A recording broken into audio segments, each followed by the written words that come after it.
আলু আর চিকেন দিয়ে super tasty একটা কাবাব আজকে ঘরে বানিয়ে ফেললাম, কারণ আমার বেবিরা অনেকদিন ধরে বলছে তারা কাবাব খাবে। তো এই কাবাবের জন্য মাত্র এক আলু আর চিকেন কাঁচামরিচ থাকলেই হবে ঘরে। সেটা দিয়ে একদম মজার মানে এত মজার যেটা বলার বাইরে, সেটা খালি খেতেও ভালো লাগে। ইভেন্সকে এটা ভাত দিয়েও খেতে কিন্তু অনেক পছন্দ করে, আমার বেবিরা পছন্দ করে, ইভেন্সকে আপনার বেবিরাও পছন্দ করবে।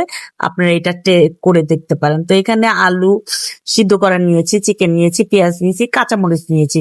আপনারা চাইলে কিন্তু কাঁচামরিচটা স্কিপ করতে পারেন। আমার বেবির একটা মোটামুটি ঝাল খেতে পারে, তার জন্য দিয়েছে। আর আমার কাছে কাঁচামরিচের ফ্লেভারটা খুবই ভালো লাগে। তো এগুলো সবগুলো একসাথে ভালো করে মেখে নিব।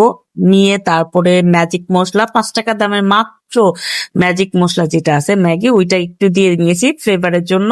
তারপর একটু ধনিয়া গুঁড়া দিয়েছি, একটু জিরা গুঁড়া দিয়েছি, একটু আদা রসুন গুঁড়া দিয়েছিলাম, মানে বাটা দিয়েছিলাম। সেটা হলো চিকেনটা যখন সিদ্ধ করেছি তখন। আপনারাও এরকম করে সিদ্ধ করে নিতে পারেন।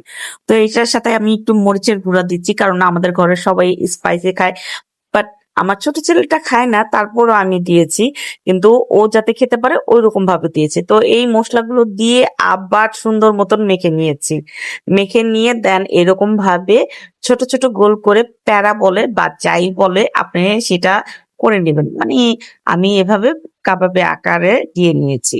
তো এই দেখেন আমার কাবাব গুলো হয়ে গেছে, মাত্র অল্প একটু বেস্টটা পিস দিয়ে কতগুলো কাবাব হয়েছে।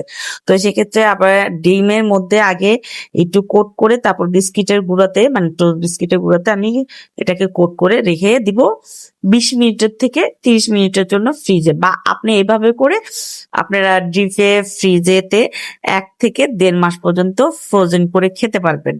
তো আমি এটা ফ্রোজেন করব না, কারণ কি কম করে করেছি যাতে আমার বাচ্চারা খেয়ে সাথে সাথে শেষ করে ফেলে। তো এইভাবে আপনি যদি ডিপে রেখে দেন তাহলে কিন্তু আপনি ফ্রোজেন করে খেতে পারবেন। তো এটা আমার করা শেষ। দেন এখন ভেজে নিব, প্রত্যেকটা কাবাব ভেজে নিচ্ছি। এবং কাবাব গুলো কিন্তু খুব অল্প আছে ভাজতে হবে, এবং খুব অল্প আছে ভেজে নিচ্ছি। দেখেন কাবাব গুলার মানে কালার এত জোস আসছে যে বলার বাহিরে। তো এই দেখেন আমি এগুলো হয়ে গেছে, এখন উঠে নিব। তো এটার মধ্যে যখন ময়ান করছিলাম ওইটার মধ্যে একটা ডিমও দিয়েছিলাম, সরি ভুলে গেছি বলতে। তো আপনার একটা ডিমও দিয়ে নিবেন, ঠিক আছে? তো এই কাবাবটা খেতে এত টেস্টি হবে যে বলার বাইরে। যারা আমার ভিডিওটা লাইক মানে পছন্দ করেন বা ভিডিওটা ভালো লেগেছে, অবশ্যই লাইক কমেন্ট শেয়ার দিয়ে থাকবেন, আমার পাশে থাকবেন, এবং নেক্সটে কোন রেসিপি খেতে চান সেটাও বলবেন।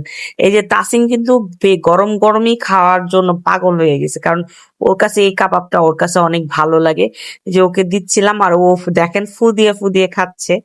আর ও মানে কাবাব চিকেন এগুলো টাইপের খাবার অনেক বেশি পছন্দ করে। তো সবাই ভালো থাকবেন, সুস্থ থাকবেন। নেক্সট ভিডিওতে অবশ্যই দেখা হচ্ছে। আর কমেন্টে জানাবেন আমার ভিডিওটা কেমন লাগছে। আল্লাহ হাফেজ।